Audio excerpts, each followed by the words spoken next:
Today, the Erie County Bar Association hosted its Law Day Luncheon, and there's always a big keynote speaker. Yeah, this year it was former U.S. Representative Adam Kinzinger of Illinois, one of the only two Republicans who served on the January 6th committee looking at the events of what happened at the U.S. Capitol. He talked one-on-one with our Lisa Adams about what it was like, Lisa, to go against his party.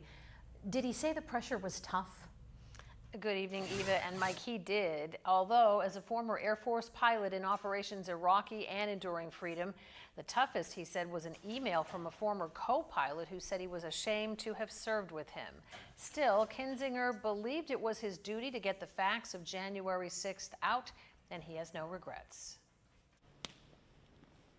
The National Law Day theme, Cornerstones of Democracy, Civics, Civility, and Collaboration. It's what keynote speaker Adam Kinzinger says he was fighting for when the six-term Illinois Republican congressman bucked his party to vote for a January 6th committee and then served on it. I did not swear an oath to the people I represented. I swore it to the Constitution, and the Constitution demanded I act.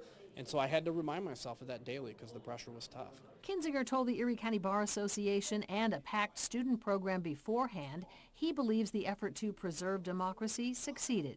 When I look back on it, I think it was quite effective, mainly because, yes, we got information, but we got channelized on the day of January 6th.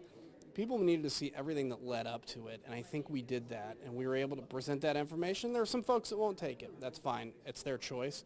Their kids will believe the truth, and that's what matters. Students were inspired. I think it took a lot of courage to do what he did because he stood alone against a lot of people out there. So I think the main message was preserving democracy and, doing what you think is right. And it's not about just serving your political party, your political allegiance. Representative Kinzinger calls himself politically homeless. He's surprised former President Trump still leads his party's polls for 2024.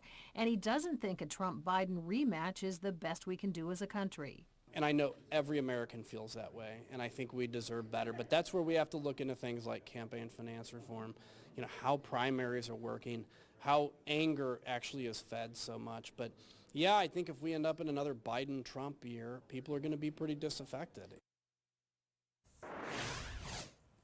I also asked the former congressman his thoughts on the future of the two-party system, on open primaries, about Title 42 expiring in the border crisis, and the mass gun violence that is plaguing our nation. You'll find our full interview in this story on our website at erienewsnow.com. Live in the studio, Lisa Adams, Erie News Now.